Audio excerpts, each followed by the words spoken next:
Salut les Mancuniens, j'espère que vous vous portez bien. Après avoir remporté son dernier match contre le champion en titre Liverpool de buts à 1, Manchester United va donc recevoir Brighton, une équipe qui a toujours donné du fil à retordre à Manchester United depuis ces 2 voire 3 dernières années. Et la question qui se pose est maintenant de savoir si est-ce que Manchester United pourra enchaîner une troisième victoire d'affilée, quelque chose qui n'est jamais arrivé sous l'ère Ruben Amorim. Alors, la question est peut-être dérisoire, mais elle a tout de même le mérite d'être posée. Parce que lorsque l'on est Manchester United, ce type d'exploit est limite presque impossible à réaliser. Alors oui, la famille, dans cette vidéo-là, nous allons donc revenir sur la future rencontre de Manchester United. Est-ce que ces derniers pourront-ils battre l'équipe de Brighton qui leur a toujours donné du mal? Est-ce que Manchester United va donc enchaîner une troisième victoire consécutive? On en parle dans cette vidéo. Alors, si tu n'es pas abonné, n'hésite pas à t'abonner et de donner ton avis dans les commentaires. Sinon, reste assis bien confortablement. La vidéo commence tout de suite. Alors, les Mancuniens, lors du coup de sifflet final contre Liverpool, peu de supporters pouvaient y croire à une victoire finale de Manchester. Car oui, étant devenu un mythe de pouvoir gagner du côté de Anfield, Manchester United a tout de même bravé l'interdit. Manchester United a tout de même réalisé ce qu'ils n'ont jamais réussi à faire depuis pas mal d'années. Et en même temps, Liverpool était devenu un rouleau compresseur, sachant très bien que Liverpool mettait au minimum 2 voire 3 buts à Manchester United. Sauf que là, les préceptes de Ruben Amorim commencent à faire effet et on se demande maintenant si le processus de Ruben Amorim n'est peut-être pas lancé. Donc, Manchester United a fini par l'emporter 2 buts à 1 grâce à un coup de tête victorieux de Maguire. Et le prochain adversaire de Manchester United n'est autre que Brighton, qui a lui aussi gagné un match contre Newcastle. Newcastle qui, je le rappelle, fait partie des 6 meilleures équipes de Manchester United, donc c'est 2, 3 voire 4 dernières saisons en championnat. Oui, Newcastle a perdu. Newcastle a tout de même un atout offensif, celui qui est venu remplacer Alexander Isak. Néanmoins, Brighton, c'est une équipe qui reste toujours là en train de mettre les bâtons dans les roues des grandes écuries. Et Manchester United va se présenter devant cette équipe-là. Alors, on se demande évidemment si Manchester United réussira à pouvoir enchaîner. Parce que Manchester United a gagné 2-1, Brighton a gagné 2-1. Le buteur du côté de Brighton est un ancien joueur, un ancien formé de Manchester United, vu qu'on va commencer par l'équipe de Brighton, c'est Danny Welbeck. Danny Welbeck qui a réussi à enchaîner un doublé. Welbeck a aujourd'hui 4 buts en championnat. Nous sommes à la 7e ou 8e journée donc, de la Première Ligue et Welbeck est peut-être dans l'une de ses meilleures formes. C'est peut-être donc une forme que celui-ci n'a plus atteint depuis qu'il a quitté Manchester United. Et donc, hormis Welbeck qui est forcément une des armes offensives numéro 1 de Brighton, sachant que Kaoru Mitoma est peut-être incertain, c'est un joueur qui donne vraiment lui aussi du fil à retordre aux joueurs de Manchester United. On a tout de même un des joueurs qui avait fait tout de même l'éloge de toute la fanbase de Manchester United. C'est bien évidemment le milieu défensif ou le milieu relayeur Carlos Baleba, le Camerounais. Parce que oui, depuis que le championnat a commencé, Baleba n'a peut-être pas enchaîné des top performances qui lui ont donc valu peut-être donc les sirènes de Manchester United. Mais lorsque l'on voit son tout dernier match contre Newcastle, Baleba a de loin été l'un des meilleurs joueurs sur le terrain et il a montré les raisons pour lesquelles Manchester United s'est intéressé à ce joueur-là et Baleba a sorti une de ses plus belles performances lors de la saison 2025-2026. Mais aussi, n'oublions pas, parce que le gardien de but n'est d'autre que le gardien de Pays-Bas, donc Verbruggen, un gardien qui était dans une shortlist de Manchester United et qui d'ailleurs lui aussi enchaîne des belles prestations depuis qu'il est du côté de la Première Ligue. N'oublions pas les gars, donc bien évidemment, le défenseur central, donc Lewis Dunk, qui lui aussi fait partie de cette colonne vertébrale de l'équipe de Brighton. Donc, ces joueurs-là sont clairement l'âme de cette équipe de Brighton. Ces joueurs-là peuvent clairement donner des directives à leurs coéquipiers afin de pouvoir nuire les ambitions de Ruben Amorim. Donc oui, Welbeck à 4 buts, c'est clairement le double de la majorité des attaquants de Manchester United. Parce que du côté de Manchester United, nous avons deux attaquants qui ont 2 buts chacun en première ligue. C'est bien sûr Benjamin Sesko et puis notre dernier buteur, du moins lors du derby de l'Angleterre, Bryan Mbeumo. Bryan Mbeumo 2 buts, Benjamin Sesko 2 buts. Donc, on peut dire, voilà, ironiquement que Welbeck vaut indirectement ces deux grands attaquants-là aujourd'hui de la Première Ligue. Parce que, oui, Manchester United commence aujourd'hui à avoir un jeu clair, un fond de jeu qui est plus ou moins alléchant devant le public parce que Manchester n'a clairement pas démérité face à Liverpool. Bien au contraire, on n'a pas vu une équipe de Manchester qui a essayé de faire un paquet comme l'a si bien dit Arne Slot que Manchester est arrivé à Liverpool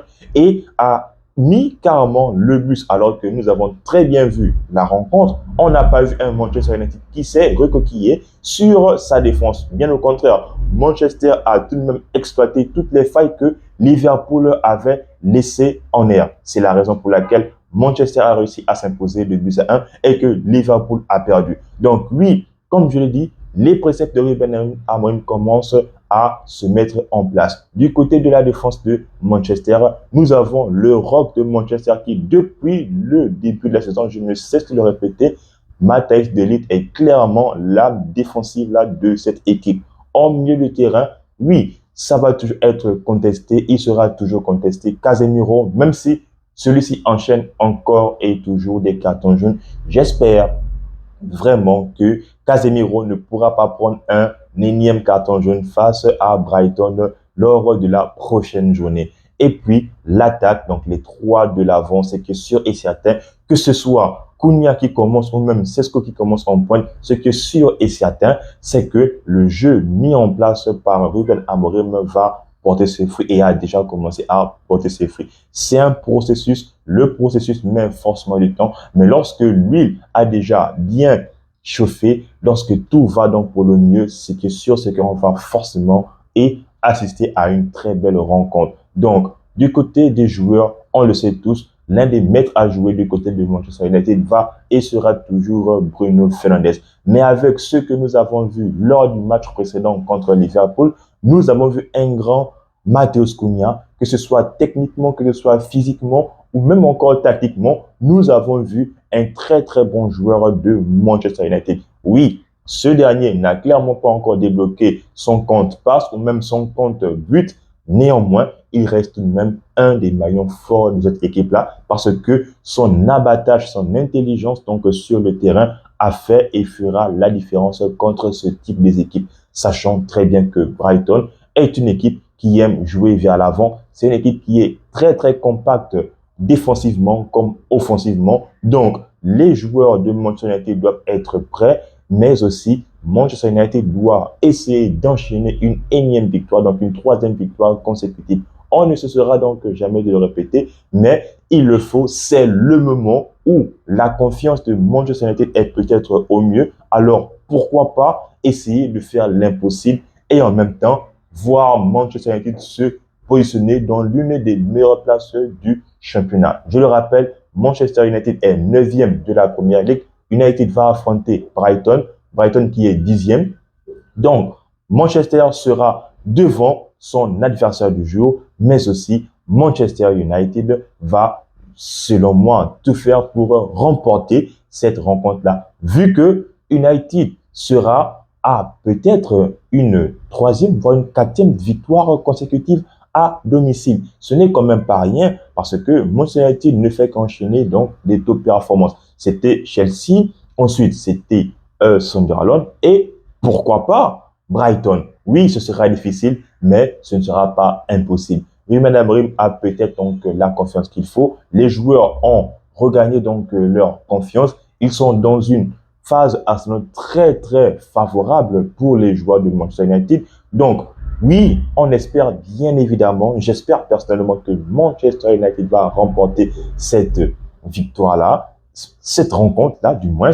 Et puis, oui, j'espère vraiment que Brighton ne sera donc plus là à nous mettre des bâtons sur les roues parce que je pense que Manchester United est en train d'évoluer sur leur fond de jeu, mais aussi sur leur tactique. Parce que contre Liverpool, nous avons bien vu que à chaque fois que l'équipe de Liverpool avait le ballon, Manchester United défendait en 5-3-2. Donc, ce n'est quand même pas rien, vu que les Pistons venaient clairement aider leurs centraux. Donc, que ce soit Dalot ou même Diallo qui avait donc débuté, revenaient lors de leur pendant le match en défense pour pouvoir aider Shaw, Maguire ou encore Matthijs de Ligt. Le milieu de terrain, quand on a un milieu qualitatif, ça ne peut que donner des bons résultats. Lui, on n'a plus vu un Casemiro exposé, sauf lorsqu'il était débordé pour recevoir son carton jaune.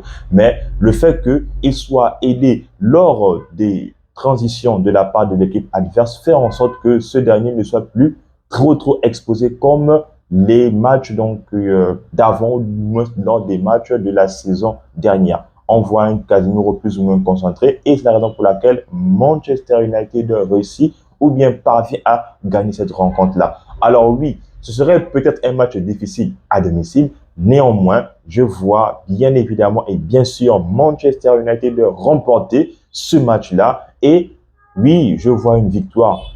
C'est peut-être pas avec un score fleuve, mais je pense que Manchester United peut réussir à non seulement faire un clean sheet, parce qu'on a peut-être trouvé un gardien à Manchester qui n'est d'autre que Senne Lammens. Donc, on aura deux confrontations avec deux bons gardiens, Lammens du côté de Manchester United et Verbruggen du côté de Brighton. Sauf que la différence se fera au niveau de l'attaque et au niveau de la défense des deux équipes. Je vois bien évidemment Manchester United remporter cette rencontre-là avec un score de 2-0 et pourquoi pas 3-0. En même temps, ce sera une performance qui va laver le goût à virage négatif de Manchester United. Vous, la famille, dites-moi les Mancuniens dans les commentaires si vous voyez Manchester United gagner cette rencontre-là ou perdre, même si je ne le sais pas, ou peut-être faire un match nul. Mais moi, je reste donc sur du positif.